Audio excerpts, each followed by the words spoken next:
All right, big homie CC, glad to have you back on Cam Capone News. Man, it's a pleasure to be back. How you feeling, Cam? It's been a minute. We back working. We back at it. Man, I'm feeling good. It's been, busy. It's been kind of crazy, man. Lots going on. I've been seeing you active. I've been seeing you staying active, man. What's new in your world, though? You got any new projects coming out? I know you got the studio rolling. I'm working on my studio. My studio is being put together right now. Probably gonna be another month and a half or so. Let's go. I got that, and I'm working on a big deal with somebody, that I don't really want to speak on, but there's a big deal that I'm working on. This probably gonna go through, so it's gonna change. It's gonna change things for me a lot. So Let's pretty go. Let's go. I like to hear that. I like to hear it. Congratulations, bro. dope. Yeah, thank you, man. Thank you. For sure. All right, man. Well, we'll start. I'm gonna start off with this NBA scandal that the sports world was shocked to its core when the feds arrested Terry Rozier, Chauncey Billups, and Damon Jones. Damon Jones. And, it was kind of crazy, man. All these different types of allegations about they were robbing poker games, and one other guy was working to scam the games, to work the numbers to where he wouldn't get so many points. I know you kind of spoke upon this in your earlier interview, so I kind of wanted to get, what was your first reaction when you first heard this news? Right. So my first reaction, I wasn't that surprised, but I was shocked when I seen Chauncey Billups. Well, that was the current head coach of the Trailblazers. Like, that was really shocking to me because, working for guys who play in the league at a high level, they always mention, oh yeah, they got to him. And when they say that they got to him, if you only scheduled to take one shot in the game and you taking 10, they feel like somebody done got to you. You feel me? So let's say a guy who like a wing defender, he get the ball, he immediately pull it for three. That's what made them start to flag certain bets. Now, Damon Jones, that was crazy because that's somebody I didn't met. You feel me? When I was out there in Cleveland, I didn't met Damon Jones. And I seen Charles Barkley criticizing him because he was like, LeBron James has turned Damon Jones into a whole new person. I don't even know who Damon Jones is anymore. Man, when Damon Jones used to come out with the red suit like Suge Knight. So everybody like, dang, what that's about? Well, he was making a lot of cheese having that inside information. And I also thought it was weird how the guy Maverick Carter, he come out do like a preemptive, I had nothing to do with this type of thing. But man, bro, Damon Jones ain't that in the loop to know LeBron personal details to be able to bet on if he was gonna be in the game or not. That right there, that's strange. Terry Rozier, that's why they pulled him last year. And he was still getting paid until this lawsuit came, until this case came. He was still getting his check. They flagged him last year. Bro, they got a whole task force. Ever since that dude, Tim Donaghy, on the guys. Ever since Donaghy with the whole scandal, because when we was talking, we talked about how they rigged the game through the referees. You feel me? Now look at the guy, Scott Foster. He caught up in this too. I don't know who that is. Scott Foster, one of the referees in the NBA who got brought in on this same case. Oh, okay. Now see, when we seen James Harden averaging triple-double, taking 23, 24 shots from the line every day, that's how you know the game is rigged. Point blank, period. And this is another thing that I spoke about here on Cam Capone News that turned out to be true. So you feel me? One up for Cam Capone. So you think that James Harden is in on it too? Not James Harden, but them referees that was calling those games. Because think about it. 1 year, he was getting so many foul calls. I'm talking phantom foul calls.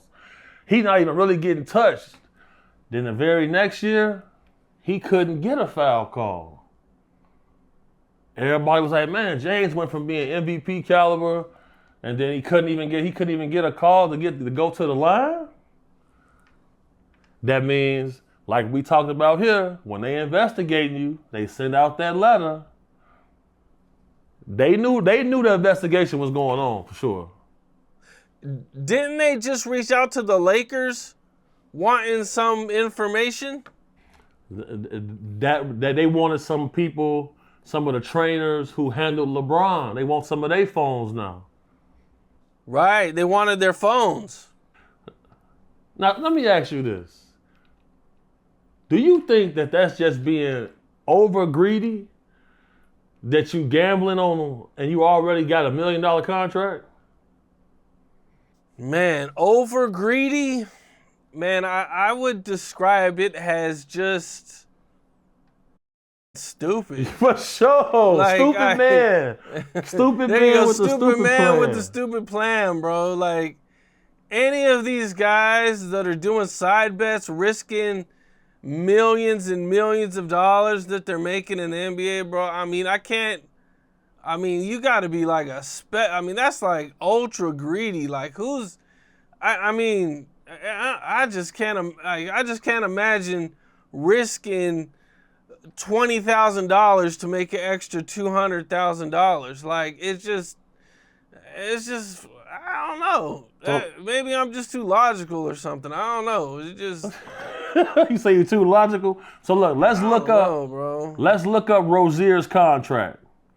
Let's see how much Terry was making, because they say in the case, $200,000 cash got delivered to his house after he pretty much threw the game. So let's look up Terry Rozier contract.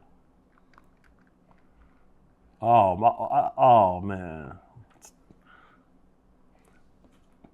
Cam, he had 4 years, $96 million, man. Come on, what are we doing? Got to be more careful. That's stupid man for sure right there. That's stupid man with the stupid plan for sure, bro. Yeah, that's I don't even have words for that, how dumb that is, bro. What did you think about the Mafia being involved in this? All right. All right, now look. Shout out my boy Michael Franzese. I'm going to say this.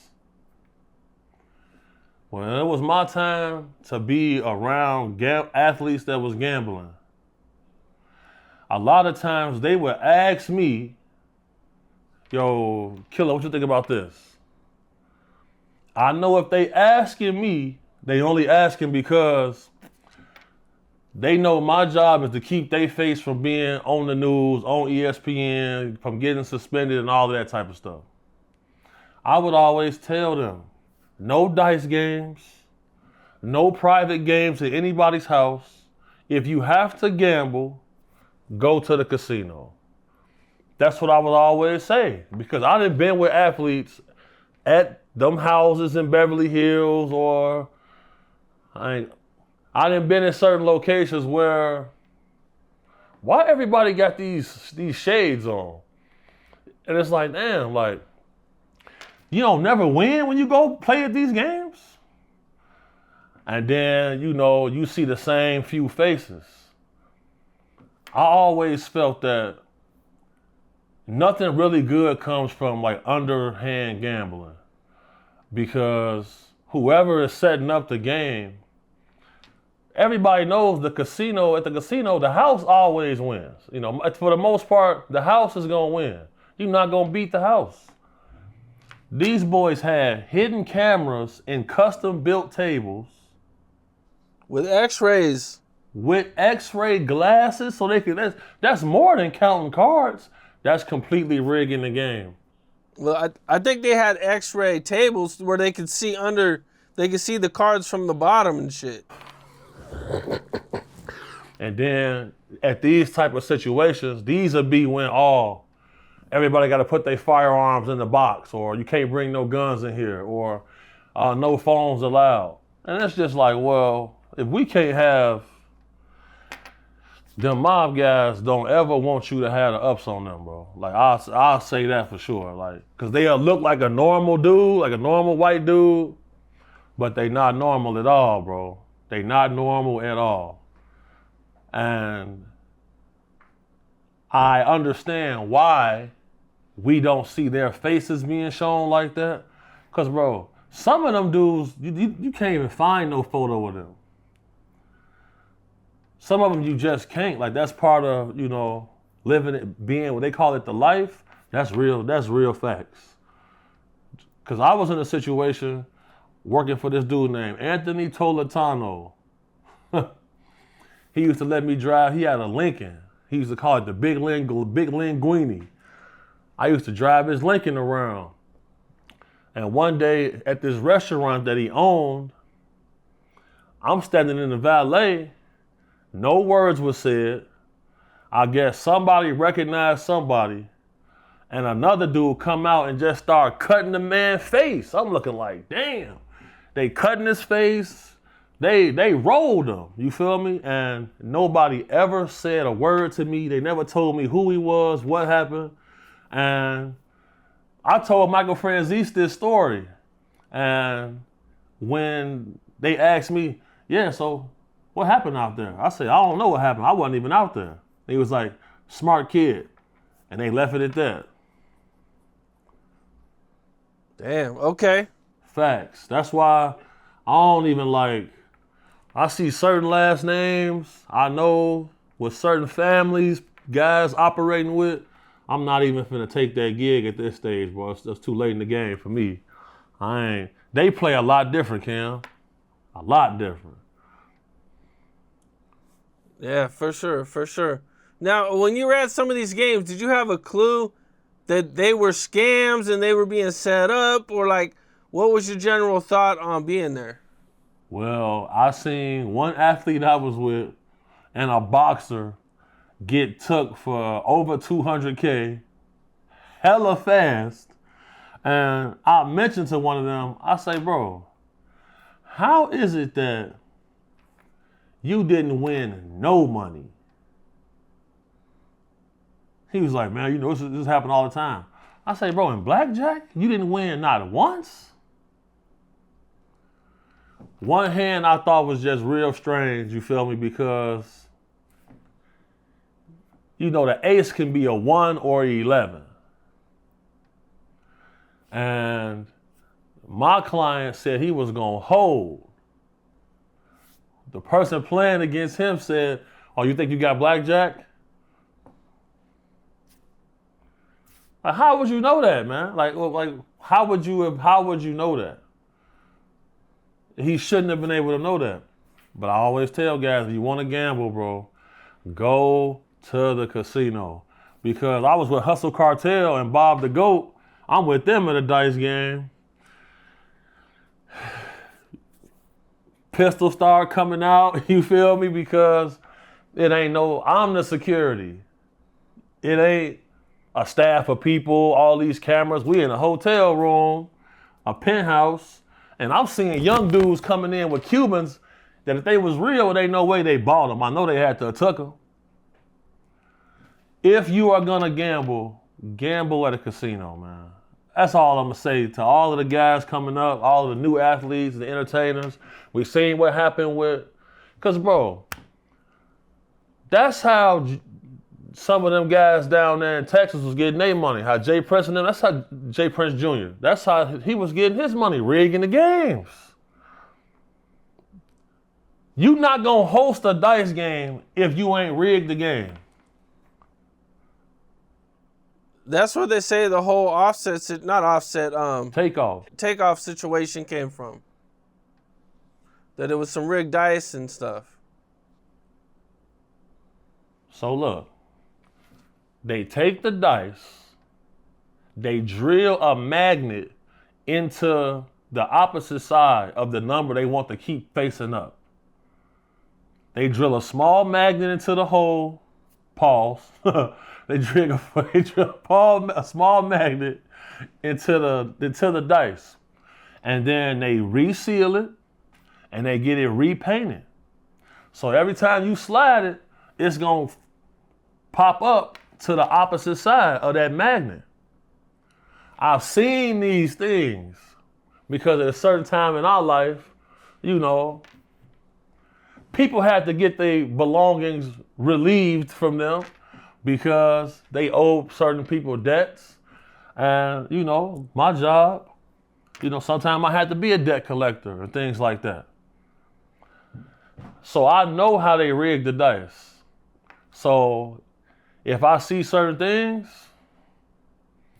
I always keep certain tools on me. Like one of them is a magnet for that reason. Because trust me, if somebody pull out a magnet in one of these dice games, that dice gets stuck, I don't care who you are, man. Unless you got magic, you don't have no hot hand where you just hitting 11, 11, 11, 11. No, you done rigged the dice. You done rigged the dice. And then they do some slick shit. They'll say, oh, you don't trust my dice? They'll go in their pocket, pull out 10 more dice. They done already rigged all of them. You pick the dice then. They giving you free alcohol. They got all these people in here. It's sleight of hand. It's sleight of hand. Man, I was seeing other ways that they cheat. Man, I just seen Mickey Mace on Vlad today, and he was saying that they have like a special ink that like you can't see, but only if you have the right glasses on. So you come into the card game, and every time you like come across a 10, you just tap it with your finger, and now that card is marked, but only you can see it because you're the only one that got these glasses on. Now peep game. This called magnetic bioluminescent ink. It's the same ink that they put on checks. It's the same ink that they put on checks. So when they put the check in that little machine underneath that light to see if it's authentic, it's the same thing. So if you got those glasses with the right tint on there, it's like having black light. Same thing. I done been outside a minute, you feel me? And I do not like going to those private games. As soon as you get there, it's always the Eastern European guys there. They got Cristal and Dom Perignon for free, like at the real casino. I don't like that, you feel me? And I always would tell guys, I say, look, bro, you worked your whole life to get this money, bro. Just don't give it away. They not inviting you here to this game for you to leave with that money. Straight up. What's up? This is Cam Capone. We got more content like this coming soon, so hit that like button, subscribe, and stay locked in to Cam Capone News.